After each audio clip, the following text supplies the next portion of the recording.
Bienvenidos amigos a un episodio épico de resúmenes de libros. Hoy nos lanzamos de cabeza a las profundidades de la psique humana con El yo no descubierto o El alma oculta, una obra maestra de Carl Jung que es como un mapa del tesoro para encontrar tu verdadero yo. Pero cuidado, este no es un paseo por el parque, es más bien una expedición a la selva de tu inconsciente, con Jung como nuestro guía sabio y algo excéntrico. Prepárense para un resumen completo, con un toque de humor ingenioso, que desglosa las ideas clave de este libro sin dejar nada importante en el tintero. Abróchense los cinturones mentales, que arrancamos. Contexto: Jung, el explorador de la psique. Carl Jung, el psicólogo suizo que dejó a Freud en el retrovisor para explorar los rincones más oscuros de la mente, escribió El yo no descubierto en un mundo sacudido por la posguerra. Era la década de 1950, con el telón de acero dividiendo al mundo entre el comunismo y las democracias occidentales. La humanidad, según Jung, estaba perdiendo el rumbo, atrapada entre ideologías, avances científicos y el ruido ensordecedor de la modernidad. ¿El resultado? Un montón de almas perdidas, siguiendo ciegamente a la masa como si fueran ovejas en un desfile ideológico. Jung, con su característica mezcla de genialidad y misticismo, nos advierte: si no exploramos nuestro mundo interior, nos convertiremos en marionetas de fuerzas externas. Y nadie quiere ser el títere de la historia, ¿verdad? Capítulo 1. La soledad del hombre moderno y el poder de la masa. Jung arranca pintando un cuadro sombrío. El hombre moderno está solo, aplastado por el peso de la sociedad, los gobiernos y la ciencia. En tiempos de crisis, guerras, colapsos económicos, o cuando el Wi-Fi falla, bueno, quizás eso último no lo dijo Jung. La gente mira al futuro con una mezcla de esperanza y pánico. Jung compara nuestra era con momentos históricos como el Imperio Romano o el final del primer milenio, cuando la humanidad sentía que el mundo estaba al borde del abismo. El problema, según Jung, es que la masa aplasta la individualidad. Cuando las emociones se desbordan, la razón se va de vacaciones, y la gente se deja llevar por consignas pegajosas y promesas utópicas. Es como si la humanidad tuviera un interruptor de locura colectiva que se activa en los peores momentos. Jung estima que solo un 40% de las personas piensan racionalmente en tiempos normales, y eso siendo optimistas. En crisis, ese porcentaje se desploma, y las ideas locas de unos pocos, los virus mentales, se propagan como un meme viral en X. ¿Por qué pasa esto? Porque no nos conocemos a nosotros mismos. Sin autoconocimiento, somos presa fácil de la mentalidad colectiva. Jung nos reta a preguntarnos: ¿quiénes somos realmente? ¿O solo somos extras en la película de la masa? Este capítulo es una bofetada filosófica que nos invita a mirar hacia adentro antes de que el mundo nos arrastre. Capítulo 2. La ilusión del conocimiento superficial. Aquí Jung se pone serio, pero con un guiño sarcástico. Creemos que nos conocemos porque sabemos nuestro signo zodiacal o qué filtro usamos en Instagram, pero eso es solo la punta del iceberg. El autoconocimiento no es conocer tu ego consciente, sino explorar el inconsciente, esa parte de tu mente que es como el sótano oscuro de una casa embrujada. La mayoría de nosotros vivimos en la ignorancia, comparándonos con los estándares de la sociedad en lugar de enfrentar nuestras verdades profundas. Jung usa una analogía genial. Nuestra mente es como nuestro cuerpo. Sabemos poco de cómo funciona nuestro hígado o nuestros pulmones, y con la mente pasa lo mismo. Creemos que nos conocemos, pero estamos llenos de prejuicios como «eso no me pasa a mí» o «yo no soy así». Estas ideas nos hacen vulnerables a influencias externas, como si fuéramos un smartphone sin antivirus, Además, Jung critica las teorías generales que pretenden explicar al ser humano. Imagina que mides un montón de piedras y el promedio es 145 gramos.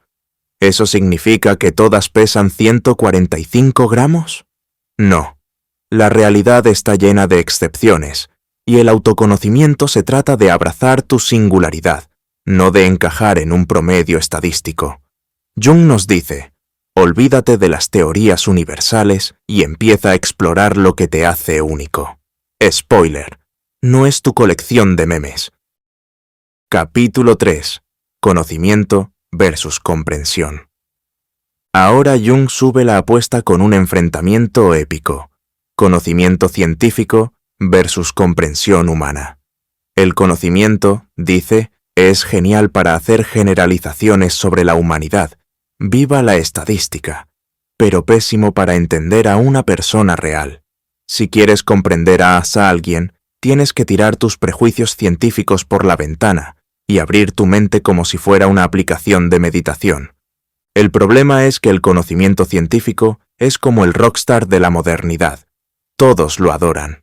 Pero cuando un psicólogo o médico intenta entender a un paciente, debe dejar de lado los manuales y conectar con la individualidad de la persona. Esto crea un conflicto, porque el conocimiento, basado en promedios, choca con la comprensión, basada en lo único. Jung propone un pensamiento bidireccional para equilibrar ambos, pero admite que es como hacer malabares con antorchas encendidas. No es fácil. En el mundo moderno, la ciencia reduce al individuo a una unidad anónima, como una letra en una ecuación. Pero para Jung, el individuo es el verdadero portador de la realidad, lleno de irregularidades y excepciones. Este capítulo es un recordatorio de que no somos robots programados para encajar en moldes. Somos caos glorioso, y entender eso es el primer paso hacia el autoconocimiento. Capítulo 4. Religión versus credo. Jung se pone espiritual, pero no de los que venden cristales en Etsy. Aquí distingue entre religión y credo. Un credo es una creencia colectiva, como un club de fans de una ideología. La religión, en cambio, es una conexión personal e íntima con algo trascendental, ya sea Dios, el universo o el camino de la liberación budista. La religión te da un ancla para resistir las presiones del mundo. El credo, a menudo, te ata al mundo. Cuando el Estado o la sociedad intentan reemplazar a Dios, el individuo pierde su brújula moral. Jung explica que la religión ofrece un punto de referencia externo que permite al individuo tomar decisiones libres, en lugar de ser una pieza más del engranaje estatal. Sin embargo, los credos suelen codificarse en reglas y rituales que se vuelven mundanos, alejándose de la experiencia espiritual genuina. Jung insiste, la verdadera libertad viene de una experiencia interna profunda, no de repetir dogmas o seguir al rebaño. Sin esa conexión trascendental, somos vulnerables a caer en la mentalidad colectiva, como zombies en una serie distópica. Este capítulo es una invitación a buscar nuestra propia chispa divina, sin importar cómo la llamemos. Capítulo 5. Cuando el Estado se convierte en Dios. Cuidado, que aquí Jung se pone político. Cuando el Estado toma el lugar de Dios, se convierte en un ídolo al que todos deben adorar. En las dictaduras, el líder es un semidios, y la verdad es lo que él dice que es. ¿Suena familiar? Jung describe cómo los estados dictatoriales absorben no solo la libertad del individuo, sino también sus impulsos religiosos, convirtiendo la política en una religión falsa. El Estado usa rituales, desfiles, banderas, discursos grandilocuentes para crear una sensación de seguridad colectiva, pero no protege al individuo de sus demonios internos. Al contrario, lo hace más dependiente, como un adicto al poder estatal.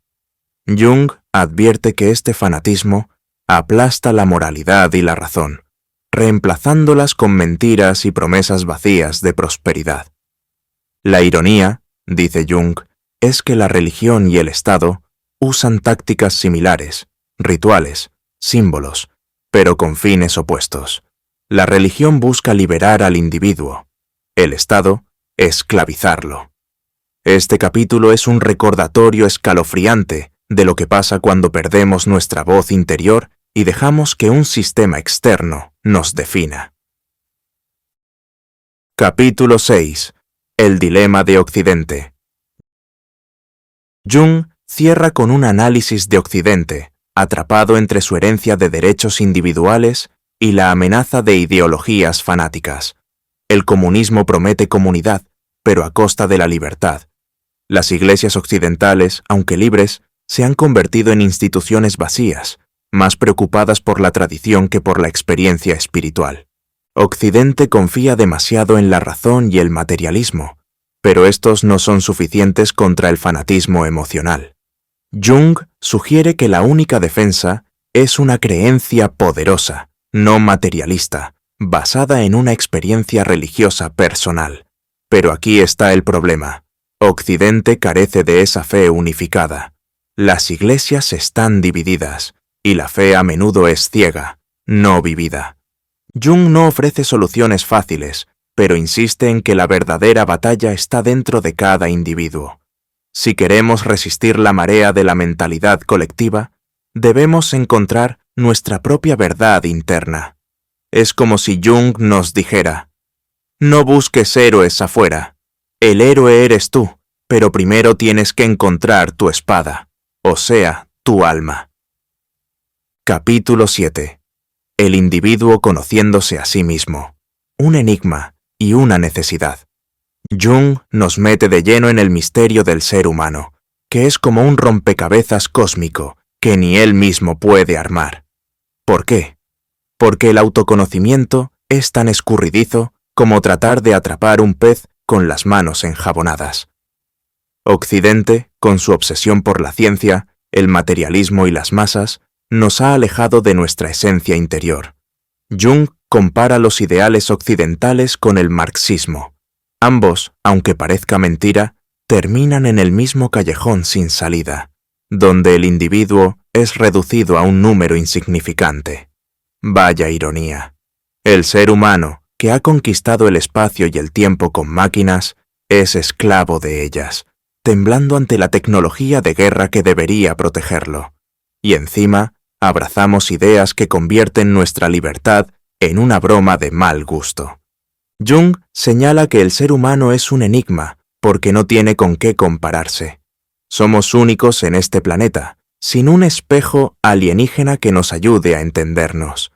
Nuestra psique, esa maravilla que da sentido al mundo, es un misterio tan grande como el universo mismo.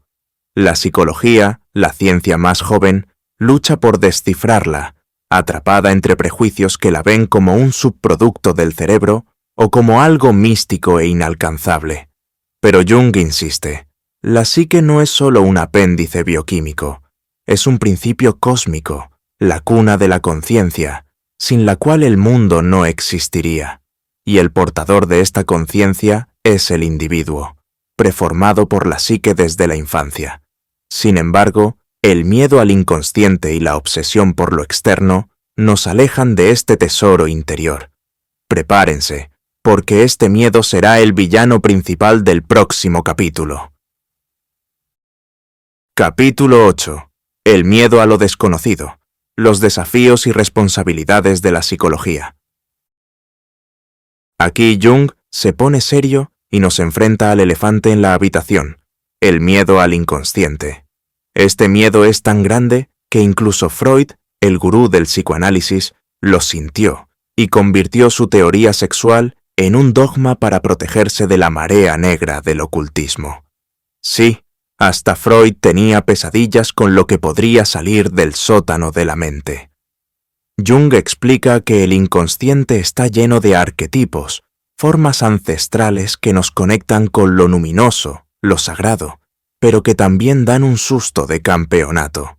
Este miedo no solo bloquea el autoconocimiento, sino que frena el avance de la psicología como ciencia. La psicología, según Jung, es un campo complicado. La versión de laboratorio es como un café descafeinado, seguro, pero aburrido y poco útil. En cambio, la psicología médica, como la que practican los terapeutas, es un campo minado. Aquí no es el científico quien hace las preguntas, sino el paciente con su caos personal.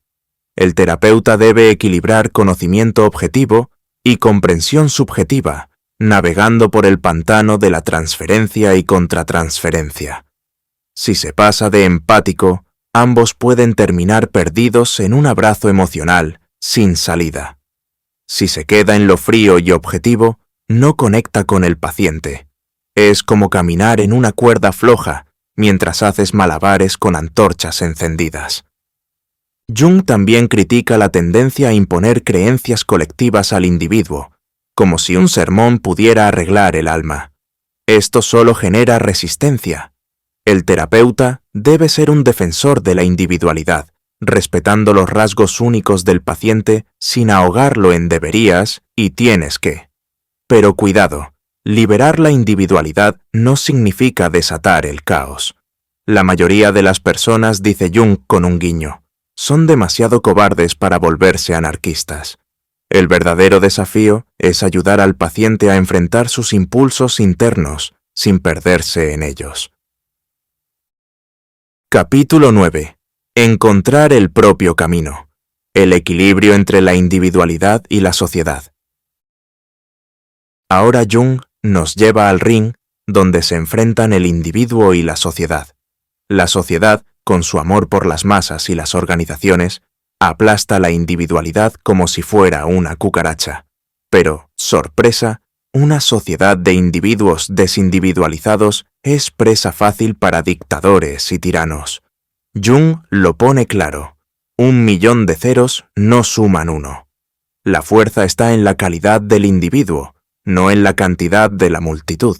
Sin embargo, vivimos en una era que idolatra los números grandes y los eslóganes pegajosos, mientras el individuo se pierde en un paraíso ilusorio de irresponsabilidad colectiva, como un niño que espera que Papi Estado resuelva todo. Jung critica incluso a las iglesias, que en su afán por salvar almas, a veces terminan promoviendo la acción colectiva en lugar de la transformación individual. La salvación, dice, no viene de unirse a la manada, sino de la metanoia, el renacimiento del alma individual.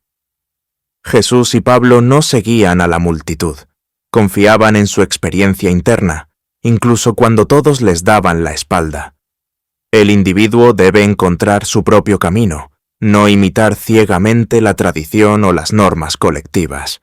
Pero esto no es fácil. La sociedad teme al subjetivismo como si fuera una enfermedad contagiosa, y el individuo teme enfrentarse a sus propios conflictos internos, que Jung compara con el apego budista a las 10.000 cosas. Para resolver esta disociación, necesitamos un símbolo luminoso que organice nuestra psique y nos dé dirección. ¿Qué será este símbolo? Capítulo 10. El significado del autoconocimiento y la responsabilidad del individuo. Llegamos al gran final, donde Jung nos da una palmada en la espalda y una responsabilidad cósmica. El futuro del mundo depende del individuo. Sin presión, claro. El problema es que los símbolos religiosos, como los del cristianismo, han perdido su chispa para el hombre moderno. No es que el cristianismo esté acabado, sino que nuestra forma de entenderlo está desfasada. Necesitamos una nueva reflexión sobre estos símbolos, una que vea al individuo como un microcosmos, un reflejo del universo. El hombre moderno, atrapado entre la ciencia y el materialismo, ha olvidado la importancia de la psique. Cuando pierde la fe, no se queda vacío. Reemplaza a los dioses por ídolos como el dinero, el poder o el Estado. Esto lleva a una neurosificación general, una especie de fiebre psíquica que divide al mundo, como el telón de acero, y a la psique misma. La solución está en el autoconocimiento, en enfrentar las fantasías infantiles y los arquetipos que emergen del inconsciente, no para reprimirlos, sino para darles una nueva forma que se adapte al mundo actual. Jung pone al psicoterapeuta en el centro de esta misión. No se trata de predicar o imponer reglas, sino de ayudar al individuo a descubrir su verdad interna. Este proceso no solo transforma al individuo, sino que tiene un efecto dominó en su entorno, como una especie de mana que influye sin esfuerzo consciente. El arte moderno, con su caos y subjetivismo, es un ejemplo de cómo el inconsciente colectivo está preparando el terreno para una nueva era, un kairos de transformación. Finalmente, Jung nos recuerda que el cambio global comienza con el individuo. La tecnología y la ciencia nos han dado un poder inmenso, pero sin un desarrollo moral a la par, estamos al borde del abismo. El individuo, al conocerse a sí mismo, se convierte en el contrapeso que inclina la balanza hacia la salvación o la destrucción. Así que, amigos, el mensaje de Jung es claro. Miren hacia adentro, enfrenten su sombra, escuchen sus sueños y encuentren su camino. El mundo los necesita. Este resumen de El yo no descubierto es una invitación a explorar tu interior con valentía y humor. Jung nos enseña que el autoconocimiento no es un lujo, sino una necesidad urgente en un mundo que idolatra las masas y la tecnología. ¿Listos para enfrentar el enigma de tu propia psique? Deja tus pensamientos en los comentarios, comparte este video y suscríbete a Resúmenes de Libros para más audiolibros que te harán pensar y crecer. El viaje hacia tu yo no descubierto comienza ahora.